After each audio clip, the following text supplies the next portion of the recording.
Aiwa, tinoda kutendai mhuri yeZimbabwe nekuda kwesupport yamunotipa paSaint TV basa richienda mberi. Aiwa, nhasi takagara nevakuru vezvemutambo, vakuru vezvecomedy. Hanzi kuti ameno kuseka here kana kuti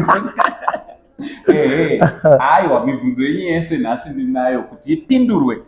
Vamwe vakamuti Gringo Dino, vamwe vakati Gringo Junior, vamwe vakati mheno akawandisa mazita apera, akawandisa asi apfumbi ndo rimwe racho nemamwe wamakamupa wamuchanyora comment section. Mukomata, yes baba, makasimba here? ndinobara kuzvirizei mushe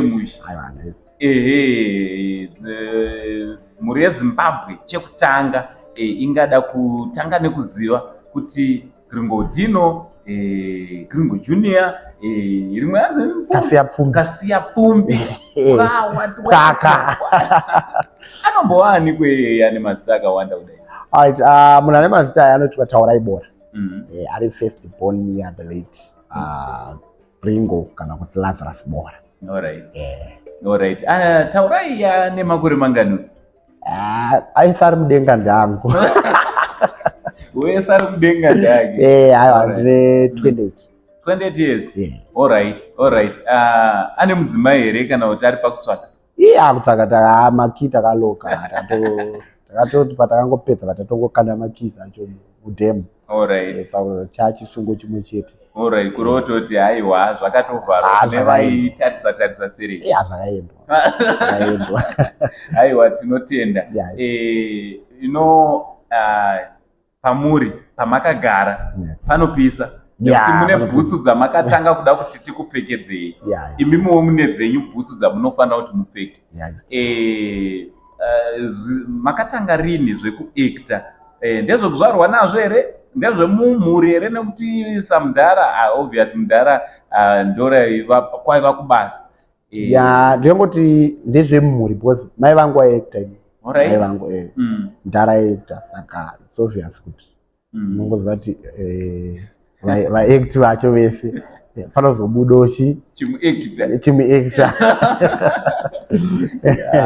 Saka ndikangoti takabarwa zvirimo, but kungoti zvanga zvisati zvabudikira because of time yacho mudhara achiri mupenyu vanga vasikadonzwa zveacting. Mama singadoti mwete? Aiwa, iyo nyaya ranga tori rimwe drama rayo, ranga tori rimwe script raitonyorwa mumba iro. Seriously? Ukatora nyaya acting maipinza napisa. Hanzi chikonzero chaiva chei? Because isi tinoziva kana ari truck driver kazhinji anoda kufamba nemwana wake kuti anga achiona basa. Kwamuri zvanga zvakadaro nei? It's because of I think maybe my challenges awakasangana nawo mufilm industry. I think ndo zvimwe zvandingatoti ndo zvaikonzeresa kuti zvidaro. Saka vanga vasikadondisangana nemasituations eseiwayo. Saka waitry by all means kuti wasati ndisatombotora nyaya acting mumba. But kwandandakawandira kwangu kuri choreography, dancing ndo yandandakanyanyira. Saka kuchikoro zvese zvasiku kwangu kutori nebasketball kuchikoro. Ndaitamba basketball, aiyo aisupport 100%. Chinongoti acting chete maimbotanga mambo moms ndo airomborawo dai but maitokweshana chete zvakatooma.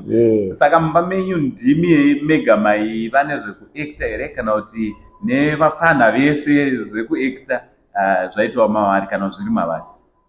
It's like kuti mumba medu hamunyatsonzwisisike zvamwari nakutora chokwadi because musikana anotedzera inini hanzvadzi yangu aimboda zvemusic. Azongotwista atongoti zvemusic achai mwacho aitamba azongotwiswa nezvake akuti zvekusona. Number 3 vamwe vacho havasati ndanyatsonzwisisa kuti ndezvipi zvavari kuda. Mumwe wacho anomboti ndiri kudo izvo zveacting, ozoti kana wada kusvika time yacho onzwa aiwa ita izvi zvenyu ndezvenyu mega. Saka handisati ndanyatsonzwisisa kuti ari kuda. Pamwe maybe mufana mumwe anonzi Takudzwa, pamwe maybe pamwe ndo handisati ndanyatsonzwisisa but anonyanyoda kufarira kufamba neni. Saka ndio maybe wandikufungira maybe anogona kuti ini ndinoita sei ndauda kuitawo zveacting but so far ndini ndega. Ini ndichitanga kuziva zvakanyanya ndakaziva murume aitamba madhanzi. Zvekutamba ndokwandakatanga kuziva kuti Gringo ane mwana wake anotamba. Gringo makatanga zvekutamba rini also professionally zvokuti makuenda pama big stage makazvitanga rini? Ndinongoti Mudhara aindisapota madays anga achiri kunwa. Ndaiwanzoenda anoita naye kuma road shows. Kubva ndiri mupana aitonditi ndabva kuchikoro paitotumirwa mota yauya kuzonditora kana vane road show iri local muMarare. Vachiri kushandira inzi Group Africa yaita maroad shows ana Nestlé ana Unilever. Saka ndokwaingouya kuzonditora ndombotamba chichi. Then from there ndakatanga kuwedzerawo zvimwe zvandaionawo nezvandaifila kuti izvi ndokwanisa kuita sei kugadzira. Ivo Mudhara vaitotambawo futi. Saka ndoimwe advantage yandinayo. Saka pandaiona vaitamba vari pastage ndaikoperawo zvavaiita izvozvo but already ndakagara ndachitambawo. Alright. Zvekutanga kuti matanga kuchiita mapinda zvekuactor amuna kurwere naMudhara since mati vakanga vasingazvibari. Fight yacho manje yakazoshaya power but fight yanga itoripo. Semwana wegona uzombori kuisa kuti babayo because unongoti ivo ndo vanenge vachiziva pavakamira sababa. But fight yakatomboitika. Mudhara wangu airwa nemashoko. Mashoko ndo wandaiziva kuti kana akangokupa 2 mashoko hawega waipinda munzira. Saka takazosangana paperformance yekuti isi taida kuperforma pachikoro chaida kuperforma. Ndipo wakazoona kuti wakomana. Saka timu yanga yakatozoti wakomana siyai mukomana yaite zvaari kuita. Iye Mudhara matosangana nemukomana saka no way yekuti mumutaura kuti dzokera padeni. Because time yacho tasingachakumbirawo zvana neairtime nechi tatakuzviitira zvedu tega. Saka iyo zvaitowanetsa kuti kwema wakomana chichiri kumbonyatsoitika chekuti aiwa Mudhara sei zvakadaro. Saka vakanga vatombofona dei racho vachitoti ndikuita sei ndiri kuuya muri iko here kudheni. Toripo padheni takatozorora zvedu. Saka vazovhunduka vatoona kochi. Saka waibonzwa zvinhu zitaura inani ndi munhu anondinyepera kuti Mudhara pamba chikoro ndakakudzai munonditi aiwa zviti.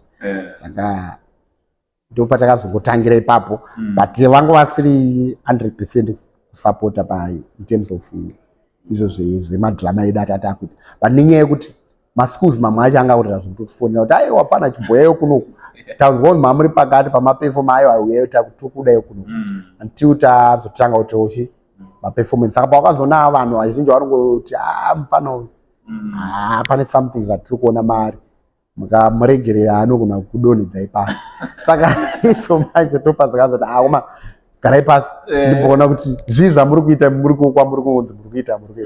Then muperformera but tanga kutozvigadzirira kuti apa munodai apa munodai but kwavari handidi unyepa. Munhu wongoti anga angozviita nenyekuti kuti mwana ndozvaari kuda but ivo vanga vasingazviiti. Kusvika madays avanga vakurwara ndipo vakazoti ndipo vakatanga kuchinyatsotionesa chaizvo malaini kuti mwana wangu apa neapa neapa unodai apa neapo. Kana zvazoscopa extend ichi unoenda une direction ukaona zvaenda neuku enda nokudai so. But when it comes to nyaya dzeacting vakandinecha zvakanyanyisa. Nemachallenges acho ese mamwe acho ndovatosangana nawo mamwe acho totarisana anogona kuuya but hatitarisire sekudaro but vakangozotiudza kuti mwanangu kana zvaoma kunamata ndokuhombe zvimwe zvese zvinozoya tanga wanamata usati waenda kubasa usati waita anything so that zvinokubatsira kuti uita se uye. Takazoona makuekita mese naMudhara muune mhuri yake. Ndianaka whose idea was that? Ende takabva taona muune mhuri yayo nachaicha zvokuti pakanga ndakaona comment section vanhu vakutoita se vakukakatirana kuti aiwa mwana ndiye ari kugona mwachiita aiwa Mudhara chibaba. Whose idea was that? Alright, ndini ndakanyora nzombe nemhuri. So the thing is Mudhara ndambotora kuti Mudhara anga asiri saka ndakatoita zvekumujuma auya kumusha. Saka chataiwina Mudhara aida zvefarming ndandisingadi zvekurima. Saka chandaiwina nacho Mudhara ndaiona kuti make sure paari kuuya ndoita zvaanga asingaexpect kuti achasvika achiona. Kana pari padheni muriwo kana wanga usipo ndaitanga kutogadzira mombe yemuriwo nechichi. Saka dheni racho ndakashanda pamba chaizvo zvekuti kana mama wakapedza kuti chikomana ichi aiwa chashanda chinodhisevha mbichana. So ndikamana kuti aiwa pambichana ine handisi kuda ndaranga afike panzombe nemunhu. Saka akapinda zviya zvekuti akatongoti ndiudze concept yacho, haana kutombotaura zvonditora malines. Tatongomuudza concept no it's okay ndotongopinda.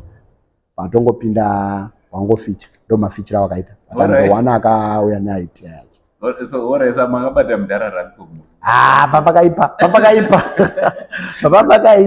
Yeah, after rabuda rapublishiwa mudhara wakati kudipa.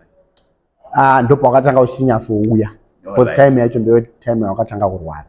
Saka ndopo wakasanganya kuti no ndaona pane zvinhu zvaunofana kuchinja. Then watozondipa name yekuti Kasi Pfumbi. Ndio wakakupa zita rekuti Kasi Pfumbi. Bozo wakati Gringo ndini muridzi waro ndichiripo. Saka iwewe kana wazofunga zvokuti wakuda nyaso endera mberi neacting, zita raufana kushandisa ndekuti Kasi Pfumbi. Alright. Saka zvakabva zvasimbiswa nezita. Iye zvino tiri kuona muchimira nema living legends the likes of Mbudzi yaDhura, all those characters, big names vaiacta naMudhara. Zvinorevekwa muri kushanda nevanhu vakuru kudai? Mudhara ndingangoti I'm so grateful kushanda nevanhu aya because haisi nyore and uchiwabvisa kune system yanga iriko kare uchiwaisa muzvinyowani ende kuti wazvinzwisise it's very hard kuti wazvinzwisise kuti Mudhara tikumboita zvinenge zvekuisa pasocial media tizodaiso saka ndoda kutenda Mwari because at first zvakaoma kuti unyasowati wese wabata waisa panzvimbo wani but nekudo kwaMwari nguva yake ndiyaiziva kuti ichasvika nguva yekuti muchashanda mese. Saka pandakatotanga ndakatanga kushedza Mbudzi naChati but yanga iri sort of like a collab. Ndakaita a month of collab. Ndakati ndorangoengage ma-legends. Ndakaita sana Mbudzi, ndakaita skit naMbudzi naMudhara Chati. Then vanhu vatanga kurequesta chingoitai kari kaseries skit ratata toita racho rainzi Tsano neMukwasha. From there ndopatanga Mbudzi ndonyaya yaiswa comment section because ndakabva ndinomuratidza because havangasi interested nezvesocial media. Vanatomuratidza kuti hauna macomments after vanhu ngatiite ichi sekuru ndakanatanga kuita taita then vanhu vazoti chimbotitai kuti series rimwe patacreata rainzi Gringo back from Gringo paReserve ndo yatatanga kucreata. Then pataona responda yachinja vanhu vakutoti aiwa society chinhu chaizvo zvese zviuye because at first ndakashandise full attire yaMudhara kusvika inokazoti ndaona maprojects auri kuita saka shandisa attire yakakwana yaMudhara and iwe ndowato Gringo handina mumwe Gringo wandichatanga because ini ndandava kutoti ndakutoita give up nenyaya zveacting and then even now zvaakutanga kutopinda musystem izvozvo nenyaya yekuti pressure yatakuisa nezvaari kuonawo zvatiri kuita because inozi haasi munhu wekuti unongomuconvinza zvimwe zvezvo munhu akuti convinceke kudaro. Saka ndakamuti Mudhara ndanyora script rangu ndamupa script yanganzi Gringo paReserve. Mudhara ndo zvandafunga ndo idea ndauya nayo even handatoisa name Gringo ndakatoisa rekuti Gringaudini. Kanzi why waisa Gringaudini? No, you are the owner webrand rinoti Gringo. Saka kundiise name renyu pabrand rangu hazviti brand nderenyu inini ndipo pakubatsira nezvimaideas nezvamuri kuda. So pandamupa script but uchigadzisa panapa chita pataita patangangorita but zvandaiexpecta nezvandiri kuona aiwa ndakupa imwe concept then ndopatakazopia imwe concept The Return of Gringo. And then pato nemwe rinonzi Gringo nyama iripi. Saka iroro saka kubvira kwega saka tingangoti enye tadzosa season yaGringo yese. Saka tikuti tikabudisa iyoyo then tinogona kuunza season 2 then kusvika maseasons because Gringo yanga iri maseasons ekuti zvaingodependa netopic and same Gringo iyo.